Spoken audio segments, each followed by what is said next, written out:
My name is James Kisor. I'm the owner of Decorative Injections Tattoo and Body Piercing. I have owned it now for over 10 years with my wife, Melody Kisor, and I'm a townie. Grew up here my entire life, and owning the tattoo shop has definitely been has definitely got me in a lot of doors, and has been a really awesome thing for me to get into, for sure. I started into tattooing when I was about 19. I went and got my first tattoo. I had been a little bit jaded by the idea of tattoos. I wasn't really so into the look of them. I got curious, went and got my first tattoo, and I was totally hooked. I was back like the next week getting more. I've tattooed myself, tons of times. If you just get bored in the summertime or something like that, you're just like, oh, there's all the stuff. Probably could do a tattoo on myself right now if I wanted to. Then I come back here, I wrap everything in plastic before I get ready to do a tattoo. The chair that I'm going to be working on, anything I think I might touch, I wrap in plastic because I don't want to cross-contaminate something. You just don't want to spread it around, we're in the age of cooties.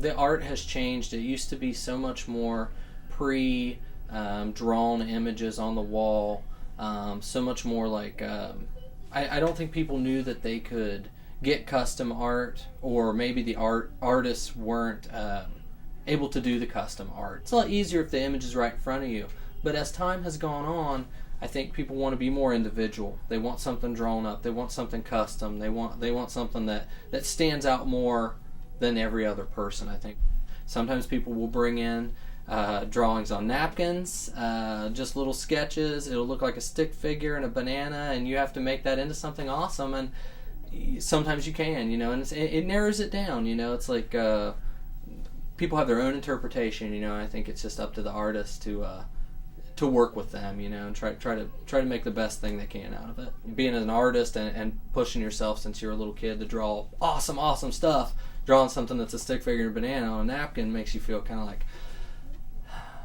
but they're paying you to do it, and you try to be nice and make it look like the best stick figure banana you can draw or you can tattoo. People always react differently when you get them back here. It's like somebody might seem really super confident when they come in. They're stoked. They're pumped. You get them back in the chair, they shrivel up in fear of what is about to happen. It's like they were trying to stay macho, trying to stay hardcore.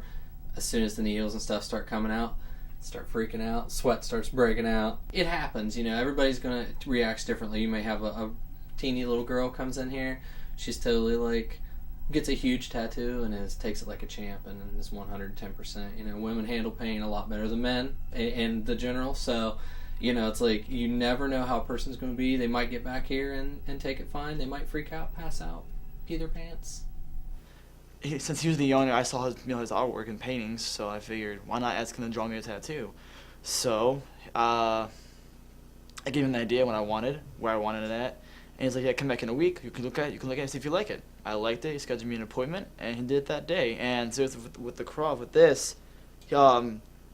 outline, everything was done, and then he just added in Jesus at the last second. That wasn't supposed to be part of the tattoo. He's like, oh, I'm gonna do this little flares, all this stuff, is all extra stuff that he just added on.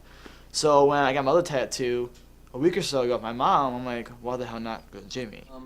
Well, I think I've always tried to work with a person on what they want, personally, and it's like if they can describe it to me, I'll really try to push myself to matching that image, as best I can for them. I wasn't going to get the clovers on it at first, and he was like, do you want to put something else on it to make it more you? And I was like, sure, why not?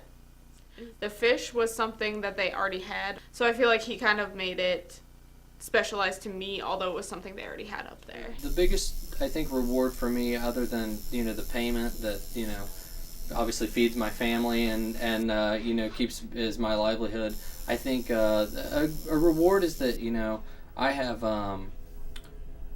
I get to do something with my art that I've always done since I was a kid, and I get to do something that is, I get to see walk away on somebody's skin forever. It's like, and if it's a custom piece and things like that, really makes it really makes it feel like your art paid off. You're drawing on the back of all those test papers really paid off for you when you got older. It's like now, you've honed in your craft and you're making money on it, and, doing it in the town you grew up in and stuff. It's like, I think there's I feel really good in what I've achieved, up to this point in my life, for sure. I'd hope to continue it, I hope I keep to get my daughter is 6 years old and did her 3rd tattoo on me yesterday afternoon, you know what I mean? So it's like, she's into it, she likes it. It's like, I hope that, of course you can just hope they continue it and want to be into tattooing and love, because it's treated me really good, So I guess that would be, my final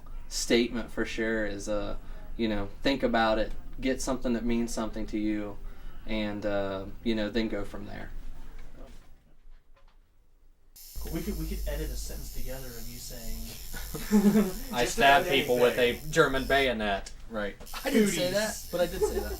Cooties. We got that right. Yeah, he's talking about stabbing people. Yes. Okay. Awesome. Sure. He knifes people with a bayonet.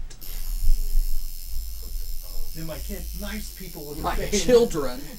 Knife people. Slow it down. Right. Hellraiser voice.